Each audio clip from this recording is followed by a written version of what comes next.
Valentine's Day. It's just around the corner. And what does Valentine's Day bring up?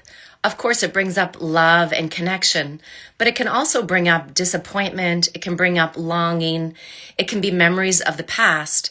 But what we don't talk about when it comes to love is how love or the absence of it can actually impact our nervous system. So what happens when we feel love? When we feel love, we feel safe. Our body feels grounded. It feels protected. But we know that when we feel love and connected to others, that these sense of connection actually can help with our hormone balance within our nervous system. So the sense of love, connection, and bonding with others can lower cortisol within our body. So what happens when we feel that we're disconnected, that we feel alone, then we can see these levels of these hormones begin to shift. It can start to rise. And things like cortisol can have a long-term impact on our nervous system when it stays high for a very long period of time. It can impact things like, of course, our sleep, our metabolic health.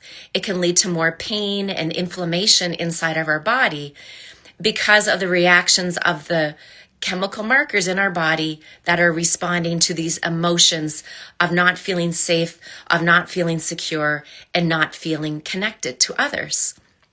So what happens when we can turn this switch around a little bit? Number one is our recognition that our emotional health and those that we're connected to can be impacting our physical health.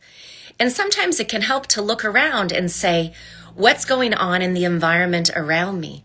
Am I spending my time in isolation? Do I feel that my mood is coming down the more and more time I spend alone? How can I feel connected?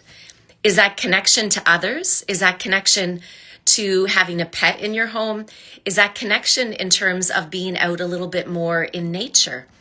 But when we begin to reflect on what's happening in our life, then we can begin to take steps to say, I can regulate my body. I can begin to regulate my emotions. Maybe it's not this romantic relationship that I have in my life with an external partner, but maybe it starts to become a little bit more about the relationship that I'm having with me. You know, in my groups, I see this all the time, that one of the greatest struggles that women have is the relationship that they have with themselves. And it's funny because as women, it's very easy to take care of others. It's really easy to take care of our pet. And thanks, Georgianne. With speaking about your dog, we can have an animal and pet. We can take care of them. We can take them to the vet. We can make sure we feed them all the greatest food in the world. But sometimes we don't actually do those same things for ourselves. And then we wonder why our health is beginning to suffer. So think about this today. How are you turning this love into this love for yourself? Because truly, it is the greatest love of all. I think that was a Whitney Houston song at some point. But the greatest love of all is the one that you have that is happening inside of you. Because without self-love, you're always going to be searching externally, or you're going to be giving your love, you're going to be giving your energy away.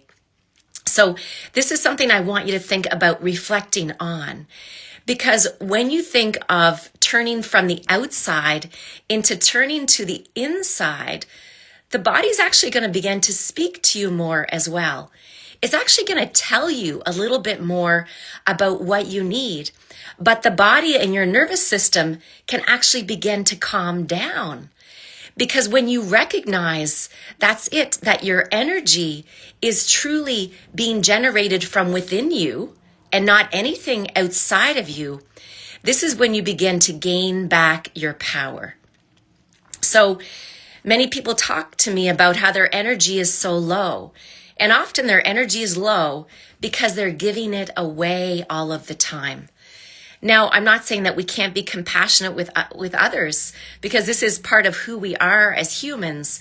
But we also have to turn that around and look a little bit at us and say, how am I compassionate? How am I loving toward me? And as I work more with women and as we begin to develop more of our wise woman mantra, is what is a wise woman? So a wise woman is not necessarily someone that has it all together. But a wise woman is someone that knows when it's time to come back to themselves again. And this is what we can learn to do day by day with the little practices that we have, is we can learn to come back to me. Because the wisdom of ourselves, the wisdom of the love that we have within us, we are going to cultivate it. We're going to grow it more and more when we start to recognize that it lives within.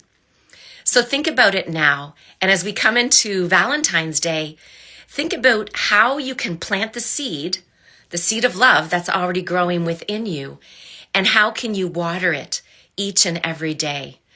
Because we know that what we pay attention to is what's going to grow. So if you want to cultivate energy, if you want to cultivate wellness, if you want to cultivate happiness within your life, begin to think about how you can do it by starting inside. What are those little practices that you can do? Please feel free to share your practices of the wisdom that you're giving back to your body. And if you want to learn a little bit more about what wise women do, please join me on Tuesdays at 7 p.m., where we'll dive a little bit deeper into practices that can help us to cultivate the love that's within all of us. Have a wonderful Valentine's Day, a happy day, and sending lots of love to all of you. Happy Valentine's, everyone. Bye for now.